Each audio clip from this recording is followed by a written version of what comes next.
Hello, আসসালামু আলাইকুম প্রিয় শিক্ষার্থীরা। আপনাদের সবাইকে ডেইলি স্টার পত্রিকার মাধ্যমে ইংরেজি শেখার ক্লাসে স্বাগত জানাচ্ছি। আজকে আমাদের হেডলাইনটা হচ্ছে when did you stop being human. যখন আমরা আমাদের মানবতা হারিয়ে ফেলি। In the pursuit of a headline, সংবাদের জন্য। হেডলাইন মানে নিউজের জন্য। আমরা কুমিল্লার মুরাদনগরের ঘটনাটা একটা র্যাপ ঘটনা ঘটছে, কিন্তু মিডিয়া সেটাকে সংবাদ এমনভাবে পরিবেশন করছে, in the pursuit of a headline, এমনভাবে করছে যে আমরা আমাদের যে হিউম্যান একজন মানুষ হিসাবে আমাদের যে দায়িত্ব কর্তব্য সেটা আমরা আসলে করি নাই। আমাদের সামান্য কম্পেশন ছিল না যে আমরা এরকম নিউজ করলে যিনি ভিকটিম, যে নারী, তার আসলে কি হবে। When did you stop being human, যখন আমরা সংবাদ প্রসার করে টাকা আয় করার জন্য, জনপ্রিয়তা অর্জন করার জন্য এত নিচে নেমে যাই, in the pursuit of a headline, সংবাদ প্রচার করতে। তো হেডলাইনটা হচ্ছে এরকম একটা বিষয়। তো ইন দ্য পারস্যুট অফ অর্থ হচ্ছে ইন চেজ অফ সামথিং, মানে কোনো কিছুর পিছনে ধাওয়া করা। এখানে হেডলাইন মানে নিউজ খুঁজতে যায়, নিউজ প্রচার করতে যায় আমরা যখন মানুষ হতে ভুলে যাই। এটুকু হচ্ছে আমাদের হেডলাইনের অর্থ। ইন মুরাদনগর, কুমিল্লার মুরাদনগরে এ উইমেন ওয়াজ রেপড, একজন নারীকে রেপ করা হয়েছিল। এটা প্যাসিভ ভয়েসে আছে। মুরাদনগরে একটা নারীকে রেপ করা হয়েছিল। তো আমরা কোনো জায়গার আগে ইন প্রপোজিশন বসাই, স্বাভাবিকভাবে ইন মুরাদনগর বসাইছি। আর সাবজেক্ট হচ্ছে এই ওমেন এবং এ ওমেন, এবং ভার্ব হচ্ছে ওয়াজ রেপড, একজন নারীকে রেপ করা হয়েছিল। এটা পাস্ট সিম্পল টেন্সের প্যাসিভ ভয়েস। এইটা তারপরে বলছে শি ওয়াজ বিটেন, তাকে প্রহার করা হয়, তাকে মারা হয়। রেপ করার পরে তাকে মারা হয়। তো সাবজেক্ট হচ্ছে শি আর ভার্ব হচ্ছে ওয়াজ বিটেন, তাকে মারা হয়। শি ওয়াজ ফিল্মড, এবং তার এই রেপ এবং তাকে প্রহার করার অথবা তাকে আঘাত করার যেই ভিডিও, এগুলোকে ক্যামেরায় ধারণ করা হয়। ফিল্ম মানে ক্যামেরায় ধারণ করা, রেকর্ড করা হয়। শি ওয়াজ রেকর্ডেড এরকম হতে পারতো। দেন দ্য ভিডিও ধারণ করার পরে যেটা হয়েছে সেটা দেন দেয়া বলছে, এটা একটা সেন্টেন্স কানেক্টার্স। এরপরে ধারণ করা ভিডিওটা, এটা সাবজেক্ট, টোর অ্যাক্রস সোশ্যাল মিডিয়াতে ব্যাপকভাবে ছড়িয়ে পড়ে। তো আমরা যদি টোর অ্যাক্রস বলি, তখন এটার অর্থ হয় আসলে স্প্রেড, মানে দ্রুত ছড়ানো। Spread in a very rapid way, at a very short time. Spread at a short time, এটা হচ্ছে টোর অ্যাক্রস সোশ্যাল মিডিয়া। তো আমরা যদি এই ইডিওমেটিক এক্সপ্রেশনটা দেখি, টোর অ্যাক্রস মানে হচ্ছে to move or travel, to spread quickly and forcefully, কোনো কিছু দ্রুত ছড়িয়ে পড়া ওভার আ স্পেসিফিক এরিয়া। ইট ইমপ্লাইজ বলতে বোঝায় অথবা ইঙ্গিত করে, এটা বলতে বোঝায় এ ফাস্ট অ্যান্ড ডিরেক্ট মুভমেন্ট, কোনো কিছু দ্রুত ছড়িয়ে পড়া। তো এখানে এই ভিডিওটা দ্রুত সোশ্যাল মিডিয়াতে ছড়িয়ে পড়ে, এই রেপ ঘটনাটা। রাইটিং অ্যাবাউট ইট, এই বিষয়ে লেখা, এটা কিন্তু সাবজেক্ট। এখানে রাইটিং দেখে আবার এটারে ভার্ব মনে করেন না, এটা এখানে নাউনের কাজ করছে। এই বিষয়ে রিপোর্ট লেখা, অর্থাৎ এই রেপ ঘটনার উপরে রিপোর্ট লেখা, ফেল্ট ক্রুয়েল, আমার কাছে নিষ্ঠুর মনে হয়। অর্থাৎ যে আর্টিকেলটা লেখছে সে বলছে আমার আসলে মানবিক দৃষ্টিকোণ থেকে এই বিষয়ে নিউজ লেখাটা খুব কষ্ট হচ্ছে। ফেল্ট এখানে ভার্ব। রাইটিং অ্যাবাউট ইট, এই বিষয়ে লেখা, ফেল্ট ক্রুয়েল, আমার কাছে নিষ্ঠুর মনে হয়। এই ফেল্ট ভার্বের সাবজেক্ট হচ্ছে writing. Reading about it even more so, এবং এই আর্টিকেলটা পড়াও আমার কাছে, অর্থাৎ রেপ রিলেটেড আর্টিকেল পড়াও আমার কাছে কষ্টের। তারপর বলছে the story didn't end here, এটা একটা পাস্ট সিম্পল টেন্সের negative sentence. Did not end, এটুকু হচ্ছে ভার্ব। সাবজেক্ট হচ্ছে দ্য স্টোরি, অর্থাৎ এই রেপ ঘটনার গল্পটা, অর্থাৎ নিউজটা, ডিড নট এন্ড দেয়ার, এখানেই শেষ, দেয়ার সেখানেই শেষ নয়।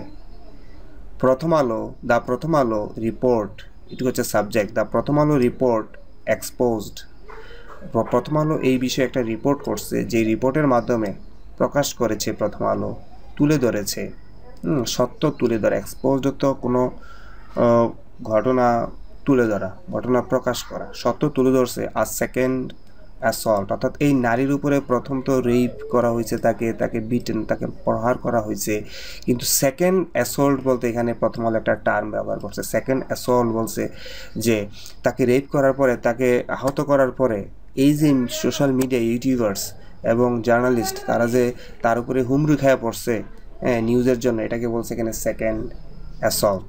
বলছে প্রথম আলো রিপোর্টে প্রকাশ করছে যে তার উপরে যে একটা দ্বিতীয় হামলা হয়েছে, অ্যাসল্ট মানে অ্যাটাক।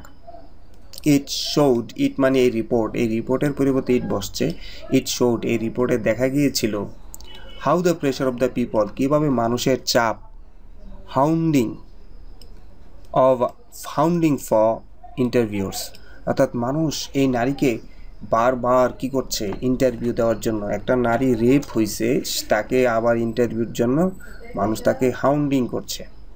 তো হাউন্ডিং মানে কি? হাউন্ডিং মানে বলতেছে চেজ করা, কারো পিছনে কোনো সংবাদ নেওয়ার জন্য দেখবেন যে ইউটিউবাররা, নিউজ রিপোর্টার্সরা দৌড়াদৌড়ি করে মাইক নিয়ে, এটাই হচ্ছে এখানে hounding. To chase someone or to refuse to leave someone alone, অর্থাৎ ওই নারী বলতেছে আমাকে ছেড়ে যাও, আমাকে একটু সময় দাও, তারা ছেড়ে যাইতে রাজি নাই, 24 ঘন্টা তার বাড়ির সামনে বসে রয়েছে, হাউন্ডিং করতেছে রিপোর্টের জন্য, specially because you want to get something from them. এবং এরা হাউন্ডিং আপনি কেন করছেন? কারণ তার কাছ থেকে আপনি সেন্সিটিভ নিউজ জানতে চাচ্ছেন, যেটা আপনি পরে প্রচার করে আপনি টাকা কামাবেন। তো এখানে হাউন্ডিং শব্দটা আমরা বুঝতে পারছি, হাউন্ডিং হচ্ছে চেজিং ফর নিউজ আপনার রিপিটেডলি, ইনসিস্টেন্টলি।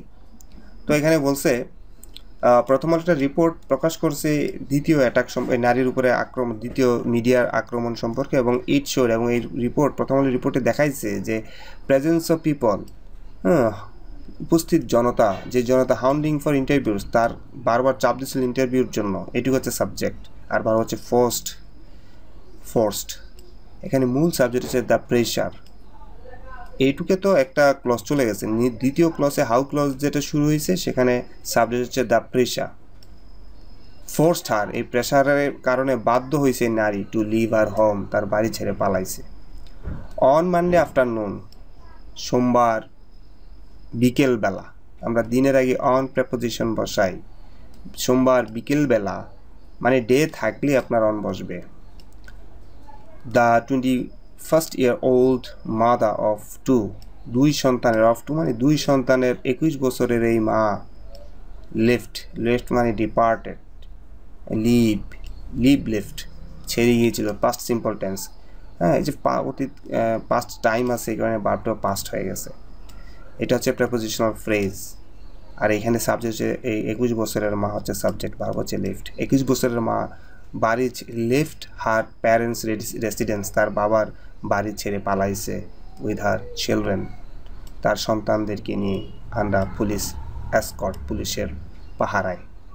তারপর প্রেপোজিশনের একটা গাঁথনি দেখেন, এখানে 21-year-old মাদার অফ ব্যবহার করা হয়েছে, তারপরে left her parents residence with her children, তার সন্তানদেরকে নিয়ে তিনি ভাগছে। তারপর বলছে এই উইথ প্রেপোজিশন চিলড্রেনকে কানেক্ট করছে, এবং আন্ডার প্রেপোজিশন পুলিশ এসকর্টকে কানেক্ট করছে। বাই টিউসডে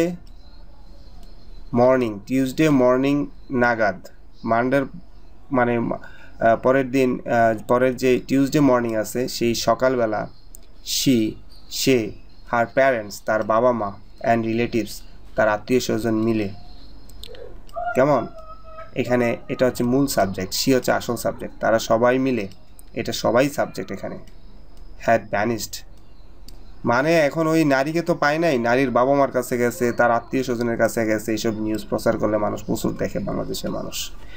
তো বাংলাদেশের মানুষ র্যাপ স্টোরিজ, র্যাপ নিউজ আবার বেশি দেখে। তো এটাই বলছে যে এরা কি করছে, হ্যাড ভ্যানিশ, এই ভয়ে, ইন্টারভিউর ভয়ে তারা সবাই, ভ্যানিশ হচ্ছে একদম পালিয়ে যাওয়া। এখানে ভ্যানিশ করে দেওয়া আমরা বলি না, ভ্যানিশ করে তো মিশে যাওয়া, মিলিয়ে যাওয়া। ভ্যানিশ হচ্ছে গো নো হোয়ার, আপনি কোথায় গেছে কোনো এরকম। They did not hide from the rapist, এখানে বলতেছে এই যে এই নারী ভিকটিম এবং তার বাবা মা এবং তার আত্মীয় স্বজন, তারা এই যে হাইড করছে, ভ্যানিশ আর হাইড তাহলে একই অর্থ। ডিড নট হাইড, এটা পাস্ট সিম্পল টেন্সের negative statement, past simple tense affirmative, negative, hide did not hide, hide didn't hide. Past টেন্সে কিন্তু হাইড হয় না, হিড হয়, hide hid, HID hid, hide hid hidden সম্ভবত, চেক করে নেবেন। They didn't hid, she didn't hide, they hid তারা পালিয়েছিল, দে ডিডেন্ট হাইড তারা পালায়নি, they didn't hide from the rapist, বলছে এই যে তারা পালাইছে তারা কিন্তু যে র্যাপ করছে তার কাছ থেকে পালাই নাই। দে হিড, এই যে হিড আমরা পাইছি, দে হিড ফ্রম আস, তারা আমাদের কাছ থেকে পালাইছে। আমরা যারা রিপোর্টার্স, জার্নালিস্ট আছি, ইউটিউবার্স আছি এবং কিউরিয়াস নেইবার্স, অনেকে ভিডিও কন্টেন্ট বানায়, হ্যাঁ, প্রতিবেশীরা, হ্যাঁ। ক্যাম্পড আউটসাইড হাউস, ক্যাম্পড আউটসাইড হচ্ছে ঘরের মানে জড়ো হয়ে থাকা। এই নারীর, এই ভিকটিমের বাড়ির সামনে সবাই ক্যাম্পড আউটসাইড দ্য হাউস মানে ঘরের বাইরে 24 ঘন্টা সেখানে তারা অবস্থান করা। শাউটিং কোয়েশ্চেন্স, তারা একটার পর একটা কোয়েশ্চেন করছে, আপনাকে রেপ কে করছে, কেন করছে, হ্যাঁ, কতটুকু করছে, এরকম প্রশ্ন করছিল। অ্যান্ড ফ্লাশিং দেয়ার ক্যামেরাস, এবং ক্যামেরা শর্ট মানে ফ্লাশিং ক্যামেরাস বলতে camera taking recording videos. I have covered uncomfortable assignments before, বলছে এরকম আনকমফোর্টেবল বলতে আমরা বলি যেগুলো কমফোর্টেবল না। যেমন আমি যদি বলি আমি সাধারণত নতুন মানুষের সাথে কথা বলা কমফোর্ট ফিল করি না, এরকম। তো বলছে আই হ্যাভ কভার্ড, এইখানে ভার্ব হচ্ছে have covered, present perfect tense. I have covered uncomfortable assignment, বলছে এর আগে এরকম আনকমফোর্টেবল অ্যাসাইনমেন্টস আমি করছি, but nothing has been so outrageous, কিন্তু এই রেপ ঘটনার মতো এত কঠিন কোনো ঘটনায় আমার আগে আমি কাজ করি নাই। বাট নাথিং হচ্ছে এখানে subject, nothing has been present perfect tense. So outrageous, outrageous বলতে কোনো কিছু খুবই যখন বলতেছে শকিংলি ব্যাড আর এক্সেসিভ, ব্যাপক খারাপ হয় সেটাকে বলে আউটরেজিয়াস। শকিং, ডিসগ্রেসফুল, খারাপ না, ব্যাড না, এটা হচ্ছে outrageous. Attack on me was outrageous, outrageous. Yes, the law caught up with her attacker, বলছে হ্যাঁ আমার এই নারীর যে অ্যাটাক মানে ইয়ে করছে তাকে পুলিশ ধরছে। তো এখানে এটা একটা idiomatic expression, the law caught up with the অর্থ হচ্ছে জাস্টিস মানে ডেলিভার্ড, এরকম বিচার হওয়া। তো বলছে the law caught up with, বিষয়টা হচ্ছে someone who has been avoiding legal consequences for wrongdoing, যেই লোক অপরাধ করে বিচার হয় না তার ইজ ফাইনালি অ্যাপ্রিহেন্ডেড, তাকে অবশেষে যদি ধরা হয় সেটাকে বলে the law caught up with, এবং তাকে পানিশ করা হয় তার কাজের জন্য, সেটা হচ্ছে the law caught up with. বলছে অবশেষে এই র্যাপিস্টকে অথবা এই অ্যাটাকারকে ধরা হয়েছে। ফজর আলী হচ্ছে তার নাম, ফজর আলী ওয়াজ অ্যারেস্টেড, এটা পাস্ট সিম্পল টেন্সের প্যাসিভ ভয়েস। ফজর আলীকে গ্রেপ্তার করা হয়েছিল under the women and children repression prevention act, তার নারী এবং শিশু দমন আইনের ধারায় তাকে, এই আইনের মাধ্যমে তাকে গ্রেপ্তার করা হয়েছে।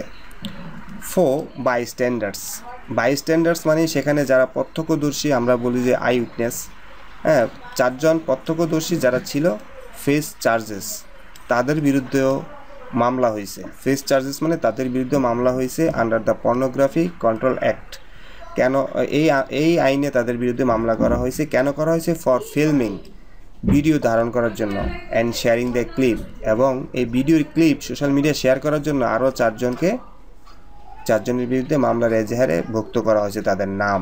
দ্য সার্ভাইভার অর্থাৎ যারা এই হামলায় যিনি বেঁচে আছে, ফাইল 2 কেসেস, 2টা মামলা করছে। সিকিউরড আ হাইকোর্ট অর্ডার, অর্থাৎ রেপ করা নারী এখানে সার্ভাইভার হয়েছে, 2টা মামলা করছে, ফাইল 2 কেসেস, 2টা মামলা করছে, এবং সিকিউরড আ হাইকোর্ট অর্ডার, এবং তিনি হাইকোর্টের একটা অর্ডার নিয়ে আসছে টু ডিলিট এভরি ইমেজ, তাকে ধারণ করা ভিডিওগুলো যেন কেটে দেয় উইদিন 24 আওয়ার্স, 24 ঘন্টার মধ্যে।